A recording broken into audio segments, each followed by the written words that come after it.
आज हम डिस्कशन करेंगे बोर्ड मीटिंग्स के बारे में। जैसे हम जानते हैं कि चाहे पब्लिक कंपनी हो चाहे प्राइवेट कंपनी हो, हर किसी का बोर्ड होता है और बोर्ड में डायरेक्टर्स होते हैं। तो जो डायरेक्टर्स हैं वो किसको रिप्रेजेंट करते हैं? एक्चुअल में डायरेक्टर्स हैं जो किसी कंपनी के शेयर होल्डरों के द्वारा अपॉइंट किए जाते हैं। इसीलिए एक तरह से हम कह सकते हैं कि डायरेक्टर्स का शेयर होल्डर्स के साथ प्रिंसिपल और एजेंट वाला रिलेशनशिप होता है। यहाँ पे प्रिंसिपल कौन है जी? Shareholder. और एजेंट कौन है? डायरेक्टर। तो प्रिंसिपल अपना काम करवाने के लिए, शेयर होल्डर अपनी कंपनी को अच्छे ढंग से चलाने के लिए जो एजेंट अपॉइंट करते हैं, हम उनको डायरेक्टर कह देते हैं। और कोई भी डायरेक्टर तब तक काम कर सकता है जब तक उसको अपने प्रिंसिपल या शेयर होल्डरों की स्वीकृति हासिल हो।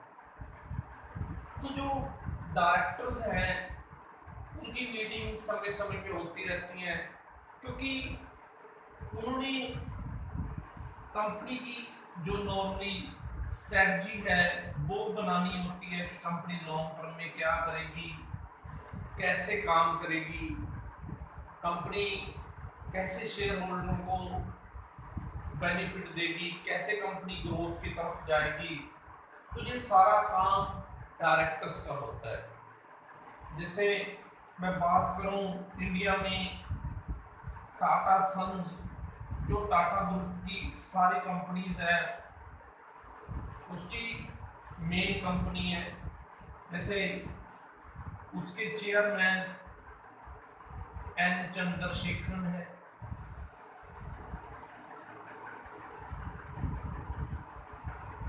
उसी तरह उसके डायरेक्टर्स भी हैं। तो इनकी समय समय पर मीटिंग होती रहती है। बोर्ड समय समय पर मीटिंग करता रहता है कुछ ना कुछ डिस्कशन करने के लिए। तो इन मीटिंग्स में एग्जेक्टिव और नॉन एग्जेक्टिव डायरेक्टर पार्टिसिपेट करते हैं। जैसे जो एग्जेक्टिव डायरेक्टर है वो कंपनी की एक तरह एम्प्लॉय होते हैं, वो कंपनी की डे टू डे एक्टिविटीज में पार्टिसिपेट करते हैं। लेकिन जो नॉन एग्जेक्टिव डायरेक्टर होते हैं उनको हम कई बार वर्ड उनके लिए एक्सटर्नल डायरेक्टर भी यूज कर लेते हैं, हम उनके लिए इंडिपेंडेंट डायरेक्टर भी यूज कर लेते हैं। तो ये जो डायरेक्टर्स होते हैं ये बोर्ड में एक इंडिपेंडेंस लेके आते हैं, एक ट्रू एंड फेयर व्यू देने की कोशिश करते हैं। तो इंडिपेंडेंट डायरेक्टर्स का जो व्यू होता है वो कंपनी को आगे बढ़ने में हेल्प करता है, क्योंकि इंडिपेंडेंट डायरेक्टर्स का जो व्यू होता है, उनका एक्सपीरियंस होता है, वो कंपनी में काम आता है। फॉर एग्जांपल अगर मैं इन्फोसिस की बात करूं तो बायोकॉन के फाउंडर किरण मजूमदार शॉ वो क्या है? इंडिपेंडेंट डायरेक्टर है। तो इंडिपेंडेंट डायरेक्टर भी बोर्ड मीटिंग्स में आके एक बड़ा रोल प्ले करते हैं। तो कहने का मतलब क्या है, बोर्ड मीटिंग्स में जो डायरेक्टर आते हैं अपना व्यूज देते हैं और कंपनी को आगे बढ़ने की हेल्प करते हैं। जो बोर्ड मीटिंग्स होती है उनके समय समय पे अलग अलग ऑब्जेक्टिव्स होते हैं। जैसे कई बार जब बूम का पीरियड चल रहा है तो डायरेक्टर्स की कोशिश होती है कि ग्रोथ की तरफ लेके जाया जाए। जैसे अब कोविड-19 का समय चल रहा है तो डायरेक्टर्स की क्या कोशिश है कि कंपनीज किसी न किसी तरह से सरवाइव कर पाए, क्योंकि कंपनीज के पास मैक्सिमम के पास इनकम नहीं है, सारा देश लॉकडाउन के अंदर चल रहा है। तो अलग अलग समय समय पे ऑब्जेक्टिव चेंज होते रहते हैं। बोर्ड ही ये डिटरमाइन करता है कि कंपनी किसी दूसरी कंपनी को खरीदेगी या नहीं खरीदेगी। उसके बाद उसका जो प्रपोजल है एनुअल जनरल मीटिंग्स में शेयर होल्डरों के सामने लाया जाता है, क्योंकि अल्टीमेटली वो किसके अंडर काम करते हैं, शेयर होल्डरों के अंडर काम करते हैं। तो मेरा कहने का मतलब क्या है, बोर्ड मीटिंग्स बहुत ज़्यादा इम्पोर्टेंट है। इसी तरह नॉमिनी डायरेक्टर्स की भी हम बात करते हैं। कई बार किसी कंपनी में किसी बैंक्स का, फाइनेंशियल इंस्टीट्यूशंस का हिस्सा होता है, तो वो अपने डायरेक्टर्स को नॉमिनेट कर देते हैं। जैसे ONGC है या Bharat electronics, heavy electronics limited है, उसमें गवर्नमेंट अपने डायरेक्टर्स को अपॉइंट करती है, नॉमिनेट करती है। PNB में नॉमिनेट करती है गवर्नमेंट। तो कहने का मतलब क्या है, बोर्ड मीटिंग्स में डिफरेंट तरह के डायरेक्टर्स पार्टिसिपेट करते हैं। और डायरेक्टर्स को अपॉइंट करते हुए उनका एक्सपीरियंस, उनकी इंटीग्रिटी, इस बात का ध्यान जरूर रखना चाहिए। तो ये जो डायरेक्टरों को अपॉइंट करना होता है, ये प्रिंसिपल और एजेंट के बीच में एक समझौता होता है।